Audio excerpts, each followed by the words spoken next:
Of inquiry. Let's cross now live to our senior political reporter Zondo, who's live for us in Parktown, Johannesburg. Hey Mzwai, thank you very much indeed for joining us. Nice to have you back there in Parktown, Johannesburg. Tell us, Agrizzi is back on the stand, we understand. Is this the case? Are you seeing him? Is he present? What's the situation there? Well, very good morning to you, Blaine. As you know, Agrizzi will be here, and this is a witness who took 9 days on the witness stand, given the nature of the evidence that he delivered a few weeks ago. So today he is coming back to give further evidence. Remember, he then supplied this commission with what they call a supplementary affidavit, so which basically means there is more information that may have arisen either because of the issues that have been going on here at the commission, or perhaps some of those issues he may have forgotten to mention. Remember, his evidence was quite long, as I've mentioned, Blaine, that it was 9 days. I mean, given what he said when he was taking the witness stand, basically naming a number of people who he implicated in wrongdoing when he was the COO of BOSASA.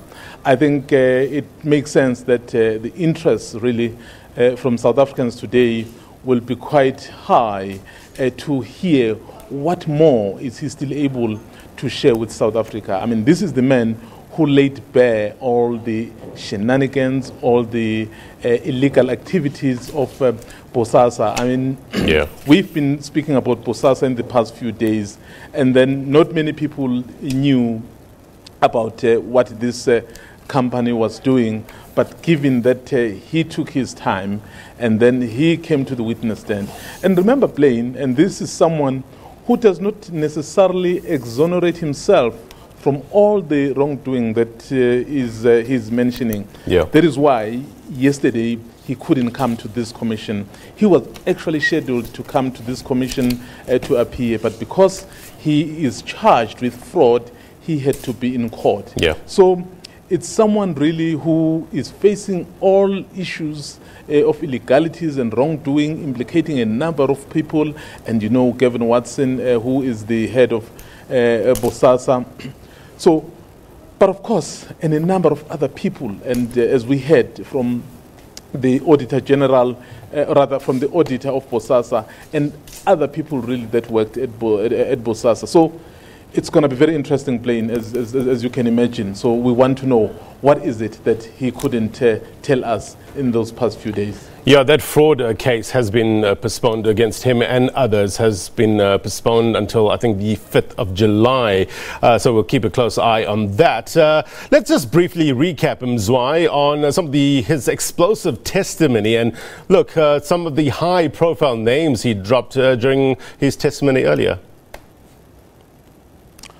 Oh, well, Blaine, remember, he basically was the person who implicated someone like the Minister of Environmental Affairs, Minister Nomvula Mongonyane, saying she used to get a 50,000 rand every month from BOSASA, obviously, as part of the illegal activities that were happening there. Remember, BOSASA wanted to secure as many as possible the contracts from government. So what they did, then they identified several individuals really who then they would put them on the payroll. He is the person who spoke about the former acting NPA head, Nomgcobo Jiba, saying she was also being given, I think, 100,000 a month to make sure that their cases are not pursued. Remember, the SIU conducted the investigation because the allegations of impropriety on BOSASA surfaced long ago, and the SIU did undertake this investigation, but they wanted people who would make sure that some of those things are quashed. So that's why the name of Nomgcobo Jiba would appear there. He also spoke about the former president Jacob Zuma receiving, he says, 300,000 a month from BOSASA, basically saying that money was facilitated through Dudumieni, who used to be the chairperson of the SAA board and, of course, heading the Jacob Zuma Foundation.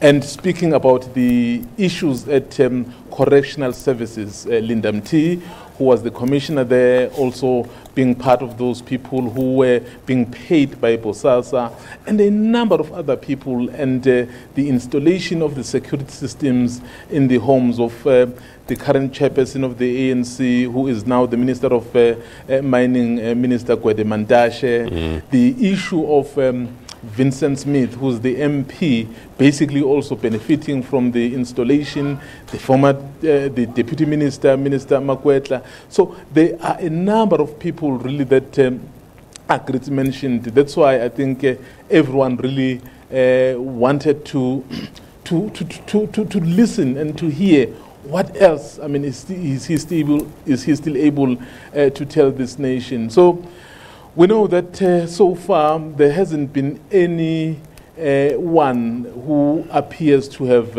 applied to cross-examine Agrizzi. Remember, Blaine, if you implicate a number of people, or if you implicate someone in the wrongdoing, particularly in this commission, if that individual feels he or she needs to tell his or her side of the story, they need to apply to this commission. But we don't know if any of the politicians that were implicated have actually done so.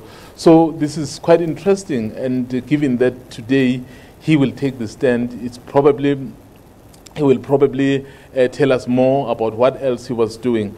But also, Blaine, it's quite interesting as well if you look at the entire evidence of Mr. Agrizzi, as much as he's implicating a number of influential people, political people, but also it does appear that the fight between himself and Gavin Watson, who was in charge of BOSASA, could also be one of those issues really that led to this kind of fallout, because he wanted, I mean, his own admission, he wanted to take charge of BOSASA because he says at some point he felt he needed BOSASA to do the right things the correct way, but it was not possible with Gavin Watson at the helm. So they got into some of the agreements to say he will take over. Remember when he had resigned and then he was persuaded by the Watson family, but when he came back, then Gavin Watson just wouldn't let go of the reins of BOSASA. So there are quite a number of issues really that arose from his evidence. As we were saying, this is the man really who spent 9 days on the witness stand talking about a number of issues. So it really will be interesting to hear his supplementary affidavit. What exactly did he add, and what else will be explosive, as we knew that those 9 days were really treated to some explosive stuff. Our man on the ground who's always in the know, Zondo live for us in Parktown, Johannesburg, senior political reporter. Thank you very much indeed, my friend. Appreciate you reporting. Yes? Thank you. Well, now thousands of